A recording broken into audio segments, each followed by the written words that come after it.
হাতে বসে কথা বললাম। ওই ফাঁকা জায়গাটা খুব ভালো। চেষ্টা করবো উৎসবেতে যত হালকা ফাঁকা, অনেক মানুষের ভিড়,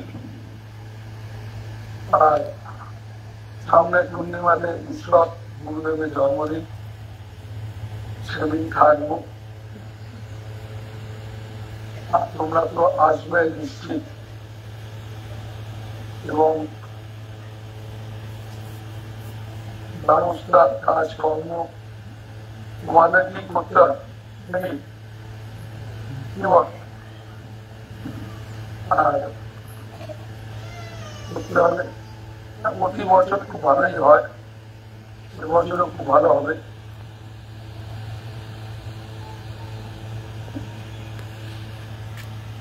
আজকে বিজয়া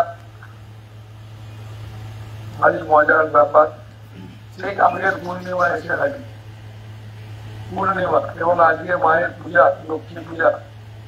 এই আশ্রমেতেও মায়ের কৃপা, মায়ের ইচ্ছা, তিনি চেয়েছেন যে এখানে অনেক মানুষ যাতে এসে অন্ন প্রসাদ গ্রহণ করে। নাকি অনেকজন মানুষ সেবা করেছেন। আরে মা, আরে বাবা, 400-500 মানুষ হবে না বেশি হবে? বাহ, মানে ভাব, বেশ সুন্দর করে দুপুরবেলা একদল মানুষ সেবা হয়েছে, এবং খুব সুন্দর রান্না হয়েছে। আমিও পেয়েছি, আমিও নিয়েছি। আর আমাদের মাথায় রাখতে হবে, এই যে আজকে এলাম বিজয়া, আমার পরের পূর্ণিমায় আসবো, এখানে আমার গুরুদেবের জন্মদিন, বা সেটাও পূর্ণিমা। এই যে বারে বারে আসছি, এই বারে বারে আসার পেছনে তোমাদের কি লাভ হচ্ছে, কি লাভ হওয়া উচিত, এটা একটুখানি অঙ্ক কষা দরকার। বুঝলে কি লাভ? যে গুরুর কাছে, সাধুর কাছে মানুষ কি লাভ করবার জন্য আসে? এক হচ্ছে লাভ, ভালোবাসা, আর একটা হচ্ছে বেনিফিট, আর একটা হচ্ছে প্রাপ্তি, আর একটা হচ্ছে প্রাপ্তি। সেই কারণে আমরা সাধু গুরু আশ্রমে আসছি। আমরা কি পাবো, কি পাবার জন্য আসছি, কি পাওয়া উচিত, এটা খুব দরকার। বুঝলি বাবা মায়ের, এই কারণে দরকার, এবং ছোট থেকেই দরকার। মানুষ কষ্ট পায় নিজেদের ভুল ত্রুটির জন্য, সেই কষ্টটা বৃদ্ধ বয়স পর্যন্ত পেয়ে চলতে হয়। সেই কারণে যদি আমরা নিজেরা চোখ কান খুলে এবং সজাগ হয়ে, সচেতন হয়ে চলবার চেষ্টা করি, তাহলে দেখা যাবে আমরা আগামী দিনে অনেক ভালো থাকতে পারি। সচেতন করা হচ্ছে আশ্রমের মাইকটা দিয়া।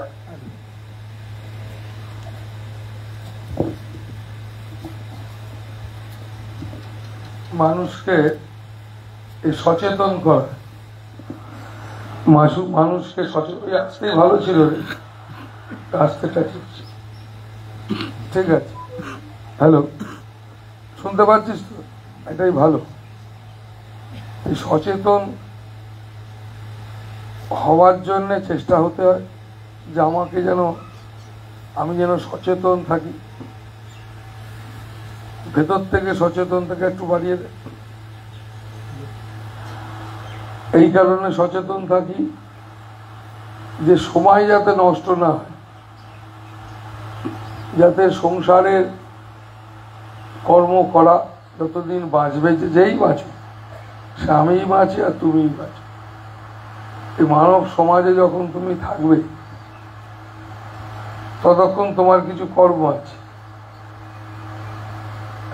যেই হোক কর্ম তার আছে, যেখানেই থাক মনে মনে কর্ম করা কর্ম। তো সব থেকে বড় কর্ম তো মানসিক কর্ম। আমরা শারীরিক কর্ম তো অনেক করি, মানসিক কর্ম করি, আর যে কর্মগুলো করি মানসিকভাবে সে কর্মগুলো মানুষকে, সেটা কর্ম নয়, মানুষের কর্ম। মানুষের কর্মগুলোর মধ্যে আছে সেবা, একতা, তার জন্য মানুষ বাঁচে। সেবা এবং একতা এটাকে ধরে মানুষ বাঁচে, তার জন্য সংসার, তার জন্য দেখবে ছেলে মেয়ে, মেয়ের শ্বশুর বাড়ি, তার শ্বশুর বাড়ি, এই মানে অনেকগুলো মানুষকে নিয়ে বাঁচা। তো একতা, এই গুণটা যদি না থাকে তো হবে না। আজকে যত নেই তত মানুষ সংকুচিত হচ্ছে, ছোট হয়ে যাচ্ছে।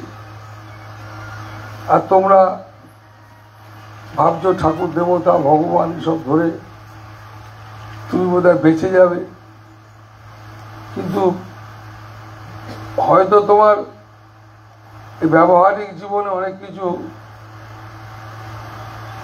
হয়ে যাবে, কিন্তু সেটাও বেশিক্ষণ টেকে না।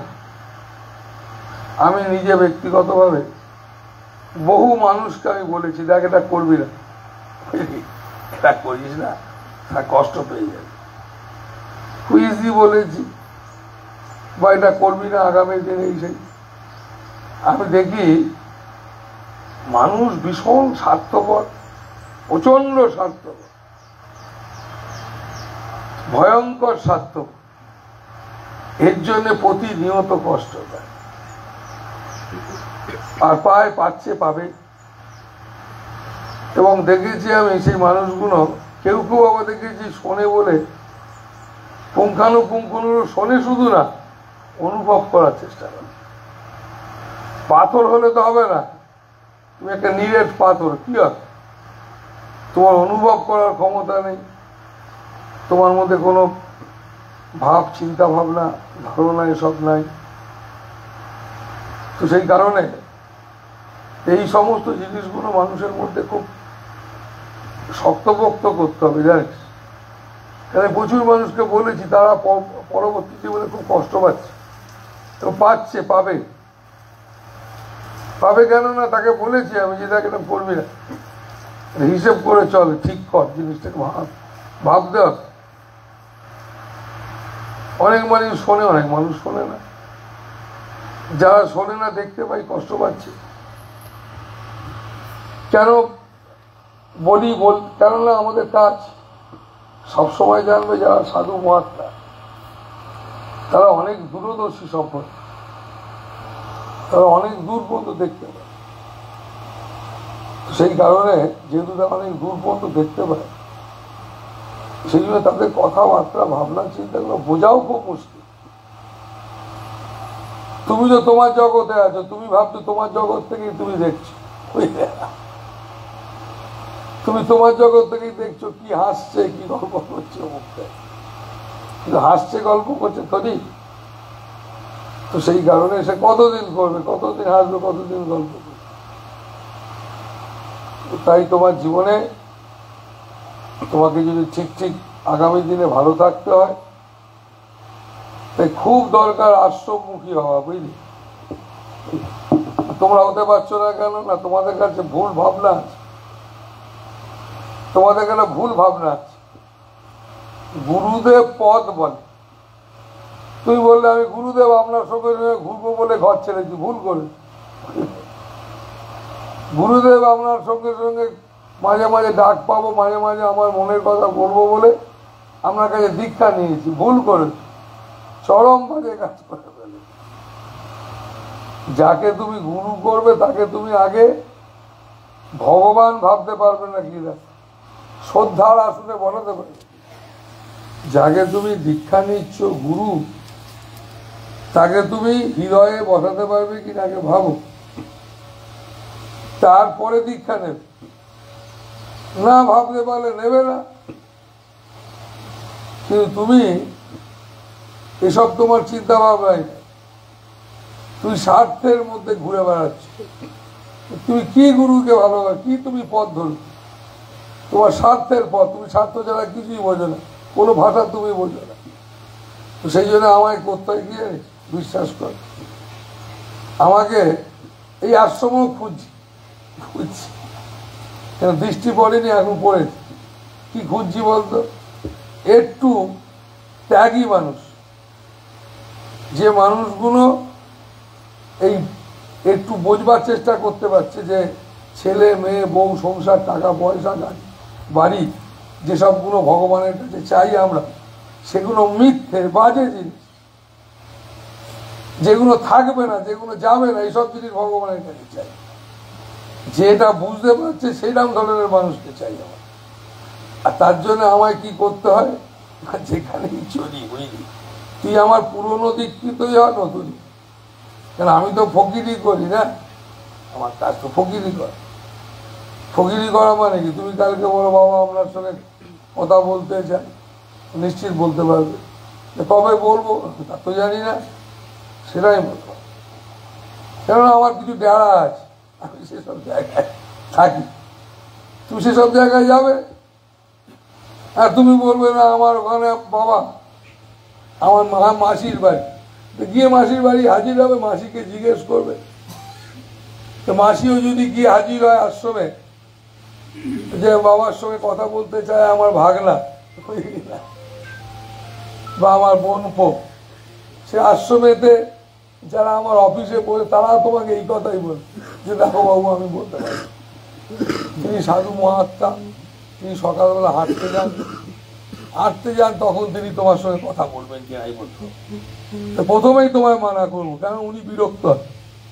সকালবেলা তুই যদি আমার কাছে হাঁটবার জন্য আসিস আর যদি দেখতে পাই এই লোকগুলো হাঁটছে আর কিছু লোককে ডেকে আনছি, আমি তাকে বলি এই কাল থেকে হাঁটতে আসবি না, বুঝলি, একদম হাঁটবি না, কেন আমি পছন্দ করি, কেন আমি তোমার এই বাজে জিনিস শোনবার জন্য মোটেই।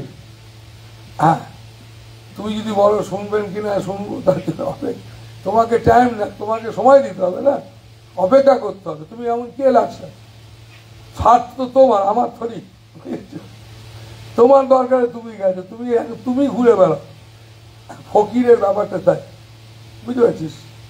কারণ নেতা নেত্রী যারা অফিসাররা পর্যন্ত হাঁ করে বসে আছে, তোমায় পাত্তা দিচ্ছে না। তুমি যার বরঞ্চ দরকার আছে, তোমাকে তার দরকার, যে একটা মহাত্মার তো পরমাত্মাকে দরকার, থরি তোমাকে দরকার।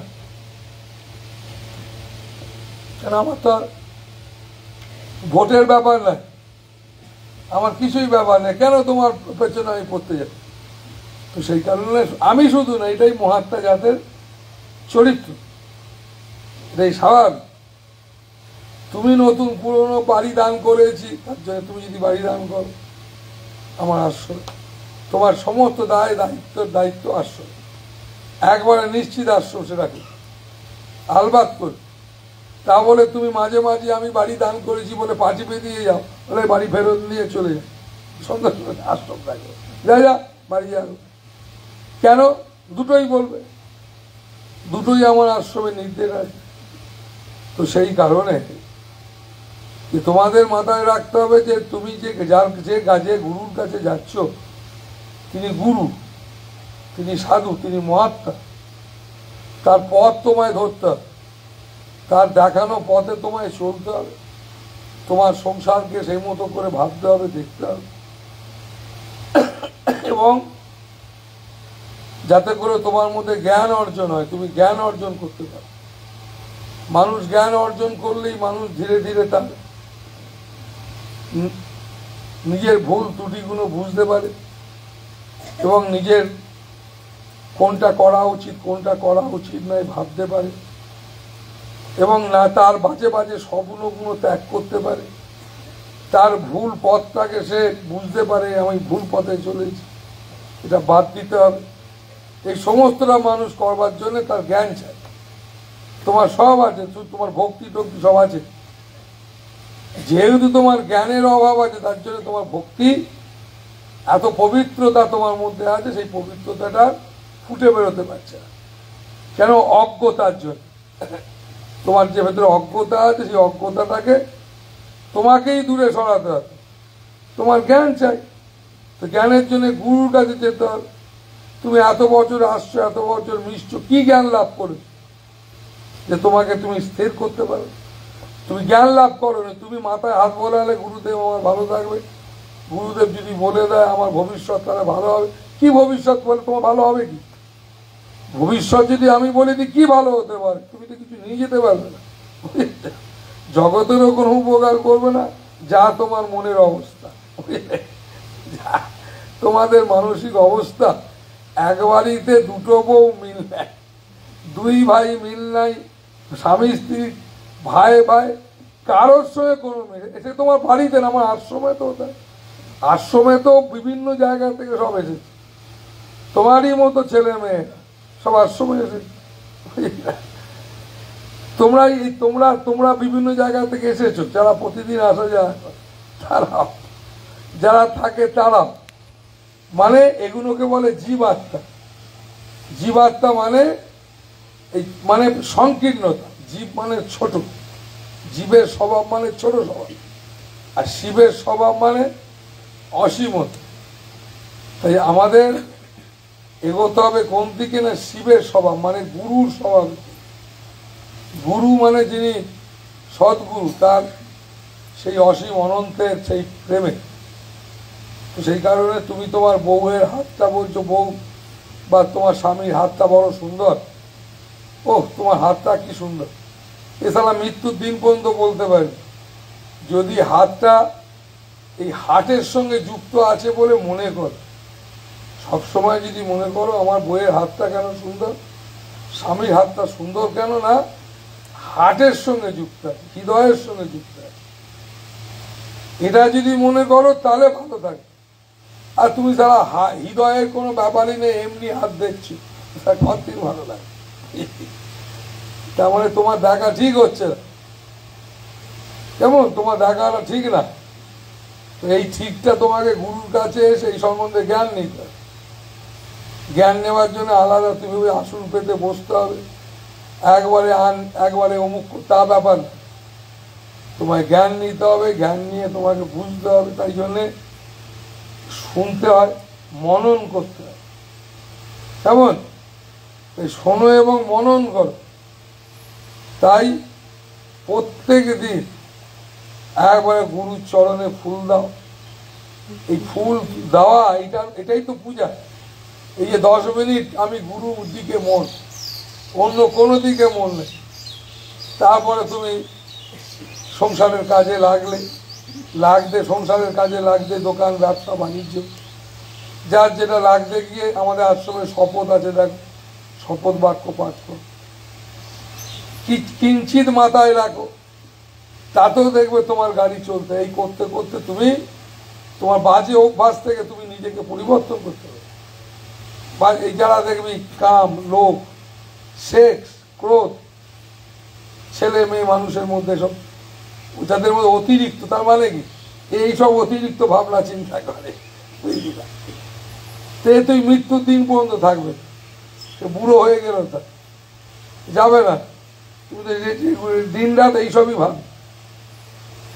এটা একটা অভ্যাস, বাজে অভ্যাস। এই অভ্যাসগুলো মানুষকে ক্ষতি করে, লোকসান করে দিচ্ছে, মানুষকে আত্মকেন্দ্রিক করছে।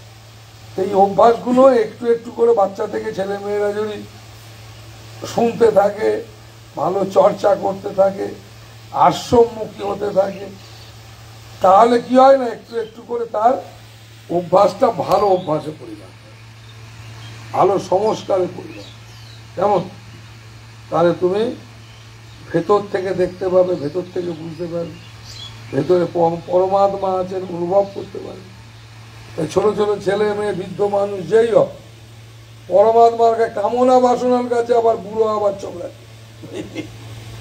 সারা লোভ, লালসা, হিংসা, এ আবার বুড়ো ছোকরার ব্যাপার আছে নাকি?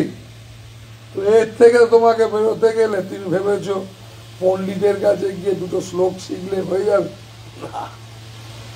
হিমালয়ে গিয়ে বসে থাকলে হবে? একদম হবে না।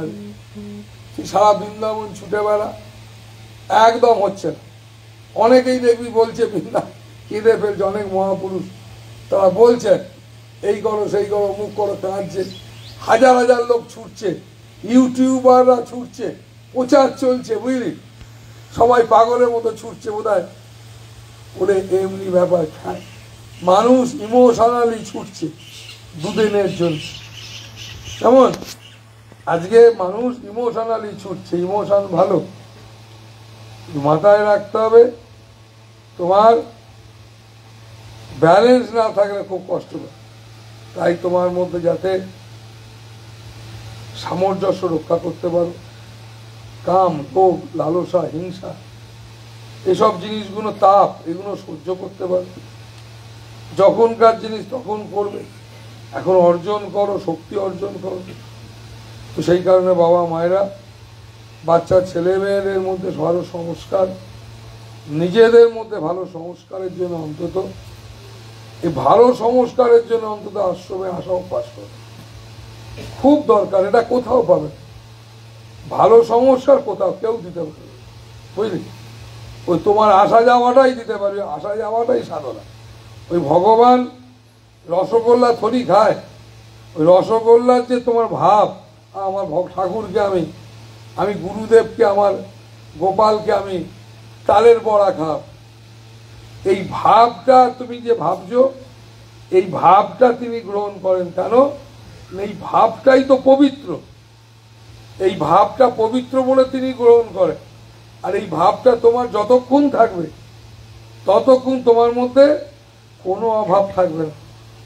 আর যখনই ভাবটা চলে যাবে তখন এটা করে, সেটা করে, ও আমাকে এটা বলেছিল, এইসব বাজে বাজে ভাবগুলো তোমার মধ্যে এসে আসবে। কেমন? তার জন্য পুজো পাঠ এসবগুলো খুব করতে হয়। ভেতরে মানুষকে মুক্তি দেয় কে? বৈরাগ্য, বুঝলে? যিনি বৈরাগ্যবান, এই বৈরাগ্যের শক্তিতে মানুষ মুক্তি লাভ করে। বৈরাগ্যই আসল শক্তি। তো সেই কারণে তোমাদের মধ্যে সেটা একটু একটু করে জাগুক। এ জীবনেই জেগে যাক, ধন্য হোক, বা পরের জীবনে কোনো জীবনে জাগুক তোমার মধ্যে, তোমার জীবনের সেই আনন্দের হাওয়া, সেই অন্তর্জগতে পৌঁছানোর হাওয়া লাগুক। ভালো থাকো বাবা মায়েরা। বিজয়ার তোমরা জয়ী হও, ভেতর থেকে জয়ী হও, নিজেকে সংযমী করবার জন্য এগিয়ে চলো। আর তখনই সত্যিকারের বিজয়া যে আনন্দের, জয় মানে আনন্দ, সেই জয়ের দিকে তুমি পারবে। কয়েকটা টাকা পেলে এটা সত্যি তো আমার টাকা তো দরকার, ছেলে দুধ কিনতে হবে, এই আমার একটা ঘর করতে হবে, বাড়ি করতে, টাকা তো নিশ্চিত চাই, টাকা তো চাই। কিন্তু সেটা তো আমি চাইছি তোমার অনেক টাকা, অনেক পয়সা, অনেক কিছু হোক, তোমার একটা হৃদয় থাকুক, তোমার একটা হৃদয় হোক, তোমার একটা ভালো সংস্কার হোক। তুমি অত্যাচারী না, তুমি প্রেমিক হলে, তাকেই তো ভক্ত বলে। ভক্ত কাকে বলে? যার মধ্যে হৃদয় খুঁজে পাওয়া যায়, যার মধ্যে প্রেম পাওয়া যায়, ত্যাগ পাওয়া যায়, জ্ঞান পাওয়া যায়, তাকে ভক্ত বলে। তোমার মধ্যে সেটা জাগুক। ভালো থাকো, খুব আনন্দে থাকো। আবার সামনে একবারে 1 মাস পরে আবার তোমাদের সঙ্গে দেখা হবে। তবে অন্য বছরের উৎসবের সঙ্গে বছরের উৎসবের আমার এই প্রণাম নেওয়ার টাইমটা হচ্ছে প্রবচন 3টে, দুপুরে সেবা করবো এখানে, ইচ্ছা আছে 16 আনা। আর মায়েদের আশ্রমে খেতে আমি ভীষণই ভালোবাসি, প্রত্যেকটা মায়েদের আশ্রম, কেন মায়েরা রান্নাটা বাবু দারুণ, বুঝলি? এটা খুব ভালো রান্না করে, আমি খুব পছন্দ করি। দুপুরে সেবা, কেননা অন্যান্য সময় হয় কি জানিস, এতদিন হয়েছিল কি সকালবেলায় এখানে এসে ওখানে হেঁটে এলাম, 8টা সময় পুজো, সেই 10টা সাড়ে 10টা বেজে যাওয়া, প্রণাম নেওয়া, তারপরে 2টো আড়াইটে পর্যন্ত প্রণাম নিতে হয়, তা 2টো সেবা করি, সঙ্গে সঙ্গে প্রবচন, এইটাই ব্যস্ততা। এবার এলাম না, এবার আমি বলেছি না, আসবো গুরুদেবকে, যখনই আসবো তখনই গুরুদেবকে ফুল দেবো, দুটো সেবা করবার চেষ্টা করব, বিকেলবেলা প্রবচন করবো, সৎসঙ্গ করবো, তারপরে প্রণাম, নাকি বিকেল 4টে থেকে রাত্রি 9টা-10টা পর্যন্ত প্রণাম, এক নাগালে বসে থাকবো। তারপরের দিন সকালবেলা দীক্ষা দেবো, দীক্ষা দিয়ে যদি আমার ভালো লাগে দুপুরবেলা সেবা করব, আর না হলে জল খাবার সেবা করে বেরিয়ে পড়ব, নাকি এরকম একটা ভেবেছি। কেননা ঠিক 1 মাস পর, কারণ বিকেল 4টে থেকে প্রণাম করে সকালবেলা থেকে এক তো দুপুরে খাওয়া দাওয়ার একটা ব্যাপার থাকে, আর প্রণাম করতে গেলেও সেও বিশাল ভিড়, লাইন, জায়গা অনেক বড় থাকলেও তবু অনেক মানুষ লাগে সব করতে, আয়োজন করতে। তো সকাল থেকেই আমাদের উৎসব চলবে, আয়োজন, নাম গান, যজ্ঞ, পূজা, খাওয়া দাওয়া, প্রসাদ। ঠিক আছে বাবা মায়েরা, ভালো থাকো, হরিও। এবার আমি আসি, আর কেউ প্রণাম করার বাকি